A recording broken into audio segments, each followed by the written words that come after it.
بسم اللہ الرحمن الرحیم۔ شروع اللہ کے نام سے جو بڑا مہربان نہایت رحم کرنے والا ہے۔ قیامت کا آنا یقینی ہے، لیکن قیامت کب آئے گی اس کا علم اللہ کے سوا کسی کو نہیں۔ البتہ قیامت برپا ہونے سے پہلے کچھ نشانیاں ظاہر ہوں گی جن کا ذکر قرآن و حدیث میں آیا ہے۔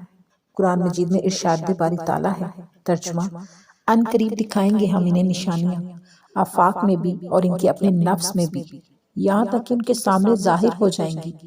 یہ بات کہ یہ کتاب حق ہے، کیا یہ بات کافی نہیں ہے؟ تیرا رب ہر چیز کا شاہد ہے۔ آگاہ رہو کہ یہ لوگ شک میں پڑے ہوئے ہیں اپنے رب سے ملاقات کے بارے میں، اور سن رکھو کہ وہ ہر چیز کا پوری طرح احاطہ کیے ہوئے ہیں۔ ایک مرتبہ حضرت جبرائیل علیہ السلام صحابہ کرام رضی اللہ عنہ کی موجودگی میں آدمی کی شکل میں تشریف لائے اور رسول اکرم صلی اللہ علیہ وآلہ وسلم سے قیامت کے بارے میں سوال کیا، تو آپ صلی اللہ علیہ وآلہ وسلم نے ارشاد فرمایا، قیامت کا علم سوال کیے گئے کو سوال کرنے والے سے زیادہ نہیں، البتہ میں تمہیں قیامت کی علامات بتا دیتا ہوں۔ فرمایا، عورت اپنے مالک جننا، ننگے پاؤں پھرنے والوں کا حاکم بننا، اور بکریاں چرانے والوں کا بڑی عمارتیں تعمیر کرنا قیامت کی نشانیوں میں سے ہے۔ قیامت کا علم اللہ تعالیٰ ہی جانتا ہے، البتہ رسول اکرم صلی اللہ علیہ وآلہ وسلم نے صحابہ کرام رضی اللہ عنہ کو مختلف اوقات میں قیامت سے پہلے پیدا ہونے والے فتنوں، پیش آنے والے بعض واقعات اور قیامت کے بالکل قریب ظاہر ہونے والی علامات سے آگاہ فرمایا ہے۔ قیامت سے پہلے ظاہر ہونے والے فتنے اتنے شدید ہوں گے کہ زندہ لوگ مردوں پر رش کریں گے۔ حضرت ابو ہریرہ رضی اللہ عنہ سے روایت ہے کہ نبی اکرم صلی اللہ علیہ وآلہ وسلم نے فرمایا، قیامت قائم نہیں ہوگی حتیٰ کہ ایک آدمی دوسرے آدمی کی قبر پر گزرے گا تو کہے گا، کاش اس کی جگہ میں ہوتا۔ علم دین کا اٹھ جانا اور جہالت کا عام ہونا قرب قیامت کی نشانی ہے۔ قیامت کے قریب اولاد اپنے والدین کی نافرمان اور گستاخ ہو جائے گی۔ قیامت کے قریب قرآن و حدیث پڑھے اور پڑھائے جائیں گے، لیکن ان پر عمل نہیں کیا جائے گا۔ قیامت سے قبل ایسا وقت آئے گا کہ اچھا بھلا آدمی ایماندار راتوں رات بے ایمان ہو جائے گا۔ ایمانداری اس طرح ختم ہوگی کہ ایمانداری کی مثال دینے کے لیے صرف ایک آدھ آدمی زندہ ہوگا۔ بظاہر بڑے بڑے عقل مند، مدبر اور ایماندار نظر آنے والے لوگ بھی بے ایمان ہوں گے۔ قیامت کی قریب جھوٹی گواہیاں عام ہوں گی اور سچی گواہی دینے والا کوئی نہیں ہوگا۔ صرف جان پہچان والوں کو سلام کہنا بھی قیامت کی نشانیوں میں سے ہوگا۔ قیامت کے قریب اچھے اور برے لوگ سب ایک دوسرے کے ساتھ گھل مل جائیں گے۔ کوئی کسی کو نیکی کا حکم نہیں دے گا، نہ برائی سے روکے گا۔ قیامت سے پہلے عوام جانتے بوجھتے حکومت کی ذمہ داریاں نااہل اور بددیانت لوگوں کے سپرد کریں گے۔ تجارت اس قدر عام ہو جائے گی کہ لوگ لکھنا پڑھنا پسند نہیں کریں گے۔ قیامت سے پہلے جھوٹ کثرت سے بولا جائے گا، گانے بجانے کی کثرت ہو جائے گی۔ قیامت سے پہلے فحاشی، بے حیائی اور فحش گوئی عام ہو جائے گی۔ خون ریزی اور قتل عام ہو جائے گا۔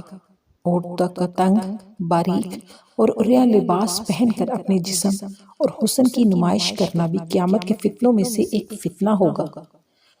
عورت کا حکمران بننا قیامت کے فتنوں میں سے ایک فتنہ ہوگا۔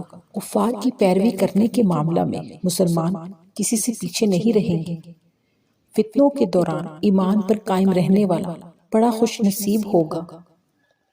حضرت مقداد ابن اسود رضی اللہ عنہ کہتے ہیں، اللہ کی قسم میں نے رسول اللہ صلی اللہ علیہ وآلہ وسلم کو فرماتے ہوئے سنا ہے، نیک بخت وہی ہے جو فتنوں سے بچا لیا گیا۔ نیک بخت وہی ہے جو فتنوں سے بچا لیا گیا۔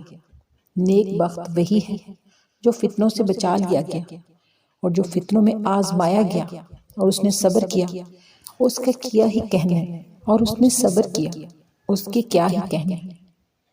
حضرت انس بن مالک رضی اللہ عنہ کہتے ہیں، رسول اللہ صلی اللہ علیہ وآلہ وسلم نے فرمایا، میری بعثت اور قیامت دونوں اس طرح قریب ہیں جیسے یہ دونوں انگلیاں۔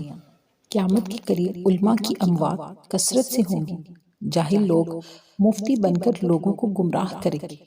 حضرت عبداللہ بن عمرو بن عاص رضی اللہ عنہ کہتے ہیں، میں نے رسول اللہ صلی اللہ علیہ وآلہ وسلم کو فرماتے ہوئے سنا ہے، اللہ تعالیٰ دین کا علم بندوں سے چھین کر ختم نہیں کرے گا، بلکہ علماء کی موت سے علم دین ختم کر دے گا، حتیٰ کہ جب ایک بھی عالم نہیں بچے گا تو لوگ جاہلوں کو اپنا رہنما سردار بنا لیں گے، ان سے مسئلے دریافت کیے جائیں گے اور وہ بغیر علم کے فتوے دے کر خود بھی گمراہ ہوں گے اور لوگوں کو بھی گمراہ کریں گے۔ علم دین کی اتنی اشاعت ہوگی کہ دنیا کے کونا کونا میں اسلام پہنچ جائے گا۔ حضرت تمیم داری رضی اللہ عنہ کہتے ہیں کہ میں نے رسول اللہ صلی اللہ علیہ وسلم کو فرماتے ہوئے سنا ہے، اسلام وہاں تک پہنچے گا جہاں تک گردش لیل و نہار پہنچتی ہے۔ اللہ تعالیٰ کوئی مینا کا گھر یا خیمہ ایسا نہیں چھوڑے گا جہاں یہ دین داخل نہ ہو۔ یہ دین عزت والوں کی عزت میں اضافہ کرے گا اور ذلیل لوگوں کی ذلت میں اضافہ کرے گا۔ اللہ تعالیٰ اسلام کے ساتھ عزت والوں اور اس کے ماننے والوں کو مزید عزت دے گا اور ذلیل لوگوں کو اللہ تعالیٰ کفر کے ساتھ ذلیل کرے گا۔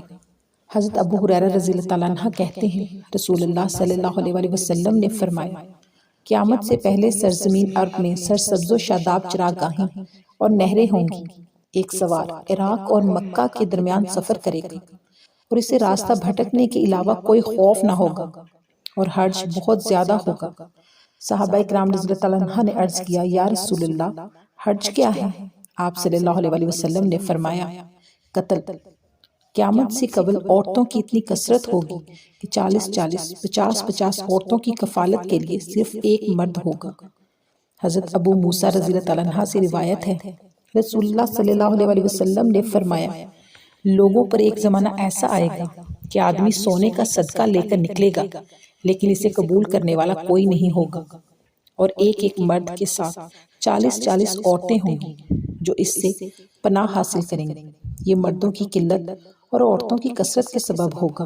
حضرت عائشہ رضی اللہ عنہ کہتی ہیں رسول اللہ صلی اللہ علیہ وسلم نے فرمایا، اس امت کے آخری لوگوں میں زمین میں دھنسنے، شکلیں مسخ ہونے اور آسمانوں سے پتھروں کی بارش برسنے کے واقعات ہوں گے۔ حضرت عائشہ رضی اللہ عنہ نے عرض کیا، یا رسول اللہ صلی اللہ علیہ وسلم کیا ہم نیک لوگوں کے ہوتے ہوئے ہلاک ہو جائیں گے؟